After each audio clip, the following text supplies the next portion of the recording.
ಎಲ್ಲರಿಗೂ ನಮಸ್ಕಾರ. ನಾನಿಲ್ಲಿ ಕುಕುಂಬರ್ ದೋಸವನ್ನು ಮಾಡ್ತಾ ಇದ್ದೀನಿ. ಕುಕುಂಬರ್ ನಾನು ಒಂದು ದೊಡ್ಡ ಕುಕುಂಬರ್, ಅದು ಅರ್ಧದಷ್ಟು ನಾನು ಇದು ಹಾಕ್ತಾ ಇದ್ದೀನಿ. ತುಂಬ ಸಾಫ್ಟ್ ಆಗಿರುತ್ತೆ, ತುಂಬ ಚೆನ್ನಾಗಿರುತ್ತೆ ಈ ದೋಸೆ. ಈಗೇನು ತಿನ್ಬೋದು, ಚಟ್ನಿ ಜೊತೆನೂ ತಿನ್ಬೋದು, ಪದಾರ್ಥದ ಜೊತೆನೂ ತಿನ್ಬೋದು. ತುಂಬ ಸಾಫ್ಟ್ ಆಗಿರುತ್ತೆ. ಕಪ್ಪ ರೊಟ್ಟಿ ಒಳಗಡೆ ಇರುತ್ತೆ ನೋಡಿ, ಹೀಗೆ ಚೆನ್ನಾಗಿರುತ್ತೆ. ಇದು ಕೂಡ ಹಾಗೇನೆ ಇರುತ್ತೆ. ಟೇಸ್ಟ್ ಕೂಡ ಸ್ವಲ್ಪ ಡಿಫ್ರೆಂಟ್, ಅದಕ್ಕಿಂತ ಚೆನ್ನಾಗಿರುತ್ತೆ ಕಪ್ಪ ರೊಟ್ಟಿಗೆ ಅಂತ. ಅಂದರೆ ಕುಕುಂಬರ್ ಹಾಕ್ತೀವಲ್ವ, ಅದಕ್ಕೋಸ್ಕರ. ಇಲ್ಲಿ ನಾನು ಇಡ್ಲಿ ರೈಸನ್ನು ತಗೊಂಡಿದ್ದೇನೆ. ಇಡ್ಲಿ ರೈಸ್ 4 ಕಪ್ ಅಷ್ಟು ತಗೊಂಡಿದ್ದೇನೆ. 4 ಕಪ್ ಅಷ್ಟು ಇಡ್ಲಿ ರೈಸನ್ನು ತಗೊಂಡಿದ್ದೇನೆ. ಚೆನ್ನಾಗಿ ತೊಳೆದು 2 ಗಂಟೆ ಕಾಲ ನಾನು ನೆನೆಸಿಟ್ಟಿದ್ದೇನೆ ನೀರಲ್ಲಿ. 1 ಗಂಟೆನೂ ಆಗುತ್ತೆ ನೆನೆಸಿಟ್ರೆ, ಅಂದರೆ ಇಡ್ಲಿ ರೈಸ್ ತುಂಬ ಸಾಫ್ಟು, ಅದಕ್ಕೋಸ್ಕರ ಇಲ್ಲಿ 2 ಗಂಟೆ ನಾನು ನೆನೆಸಿಟ್ಟಿದ್ದೇನೆ. ಇಲ್ಲಿ ನಾನು ನೆನೆಸಿಟ್ಟ ಅಕ್ಕಿಯನ್ನು ತೊಳೆದು ನೆನೆಸಿಟ್ಟು 4 ಕಪ್ ಅಷ್ಟು ಅಕ್ಕಿಯನ್ನು ಇಲ್ಲಿ ಗ್ರೈಂಡರಿಗೆ ಹಾಕ್ತಾ ಇದ್ದೀನಿ. 8 ಗಂಟೆಗೆ, ರಾತ್ರಿ 8 ಗಂಟೆಗೆ ನಾನು ಇಲ್ಲಿ ಗ್ರೈಂಡರಿಗೆ ಹಾಕ್ತಾ ಇದ್ದೀನಿ. 4 ಕಪ್ ಇಡ್ಲಿ ರೈಸ್.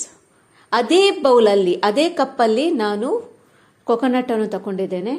ಅದೇ ಕಪ್ಪಲ್ಲಿ ಕುಕ್ಕುಂಬರ್ ತಗೊಂಡಿದ್ದೇನೆ 1 ಕಪ್ ಅಷ್ಟು. ಅದೇ ಕಪ್ಪಲ್ಲಿ ನಾನು ಅವಲಕ್ಕಿಯನ್ನು ತಗೊಂಡಿದ್ದೇನೆ. ಅಂದರೆ ಸಾಫ್ಟ್ ಅವಲಕ್ಕಿ, ಗಟ್ಟಿಯಲ್ಲ, ಸಾಫ್ಟ್. ಇದು ಅಂದರೆ ತೆಳುವಾದ ಅವಲಕ್ಕಿ. ಮತ್ತೆ ಏನು ಸಹ ಆ್ಯಡ್ ಮಾಡಲಿಲ್ಲ ನಾನು. ನೀರು ಮತ್ತು ಸಾಲ್ಟನ್ನು ಹಾಕ್ತಾ ಇದ್ದೀನಿ, ಮತ್ತೆ ಏನೂ ಹಾಕಲಿಲ್ಲ. ತುಂಬ 3/4 ಗಂಟೆ 45 ಮಿನಿಟ್ಸ್ ನಾನು ಗ್ರೈಂಡ್ ಮಾಡ್ತಾ ಇದ್ದೀನಿ. ಸಾಫ್ಟಾಗಿ ಗ್ರೈಂಡ್ ಆಗಿದೆ. ಈಗ ನಾನು ತೆಗಿತಾ ಇದ್ದೀನಿ. ತೆಗೆದಾದ್ಮೇಲೆ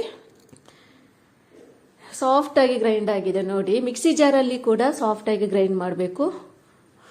ನೆಕ್ಸ್ಟ್ ಇಲ್ಲಿ ಅದು ತೆಗೆಯುವಾಗ ನೀರು ಹಾಕಲೇಬೇಕಲ್ವಾ, ಸೊ ನೀರಲ್ಲಿ ತೆಗೆದು ಸ್ವಲ್ಪ ನೀರನ್ನು ಮಿಕ್ಸ್ ಮಾಡಿ ಹೀಗೆ ಹದ ಆಗಬೇಕು. ಅಂದರೆ ಅಷ್ಟೇ ತೆಳು ಆಗಬೇಕು, ತುಂಬ ದಪ್ಪ ಕೂಡ ಆಗಬಾರ್ದು, ತೆಳು ಆಗಬೇಕು.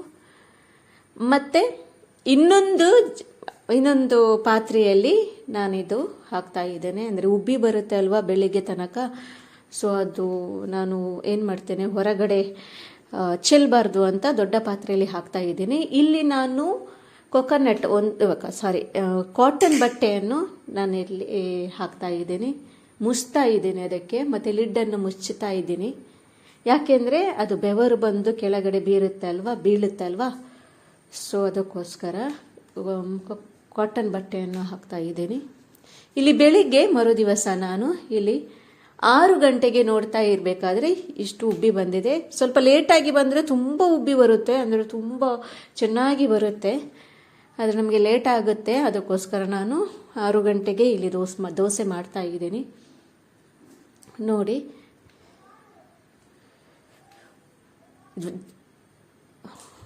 ಗ್ಯಾಸಲ್ಲಿ ಸ್ವಲ್ಪ ಫಾಸ್ಟಾಗಿ ಇಡಬೇಕು ಗ್ಯಾಸ್. ಮುಚ್ಚಳವನ್ನು ತಕ್ಷಣ ಮುಚ್ಚಬೇಡಿ. ಮುಚ್ಚಳವನ್ನು ಮುಚ್ಚಿ ಈಗ ತೆಗೀರಿ ನೋಡಿ. ಕಪ್ಪ ರೊಟ್ಟಿ ಥರನೇ ಆಗಿದೆ. ತುಂಬ ಚೆನ್ನಾಗಿರುತ್ತೆ, ತುಂಬ ಟೇಸ್ಟಿಯಾಗಿರುತ್ತೆ ಇದು. ಫಸ್ಟಿಗೆ ನಾವು ಇನ್ನೊಂದು ಕಾವಲಿಗೆ ತಗೊಂಡಿದ್ದು, ಅಂದರೆ ಇನ್ನೊಂದು ಕಾವಲಲ್ಲಿ ಅಮ್ಮ ಹಾಕ್ತಾ ಇದ್ರು, ಅದು ಅಷ್ಟು ಚೆನ್ನಾಗಿ ಬಂದಿಲ್ಲ. ಕಾವಲಿಯಲ್ಲಿನೂ ಡಿಫ್ರೆಂಟ್ ಇರುತ್ತೆ. ಅಂದರೆ ಕೆಲವು ಕಾವಲಲ್ಲಿ ಹೀಗೆ ಆಗೋದಿಲ್ಲ, ಕೆಲವು ಕಾವಲಿಯಲ್ಲಿ ಹೀಗೆ ಆಗುತ್ತೆ ಪ್ಯಾನಲ್ಲಿ. ಫಸ್ಟಿಗೆ ನಾವು ಬೇರೆ ಕಾವಲಲ್ಲಿ ಯೂಸ್ ಮಾಡಿದ್ವಿ, ಅದರಲ್ಲಿ ಹೀಗೆ ಬಂದಿಲ್ಲ ನೋಡಿ, ಕಪ್ಪ ರೊಟ್ಟಿ ಥರ ಬಂದಿಲ್ಲ. ಅದು ಸಾಫ್ಟಾಗಿ ಇದು ಸಹ ಸಾಫ್ಟ್ ಆಗಿದೆ, ಇದನ್ನು ತಿನ್ನಲಿಕ್ಕೆ ಆಗುತ್ತೆ. ಆದರೆ ಹಾಗೆ ಬಂದಿಲ್ಲ, ಕಪ್ಪ ರೊಟ್ಟಿ ಥರ ಬಂದಿಲ್ಲ ಅಂತ ಅಷ್ಟೇ. ಎಷ್ಟೊಂದು ತೋರಿಸ್ತಾ ಇದ್ದೆ. ನನ್ನ ಚಾನೆಲ್ ಇಷ್ಟವಾದರೆ ದಯವಿಟ್ಟು ಸಬ್ಸ್ಕ್ರೈಬ್ ಮಾಡಿ. ಥ್ಯಾಂಕ್ ಯು, ಧನ್ಯವಾದಗಳು.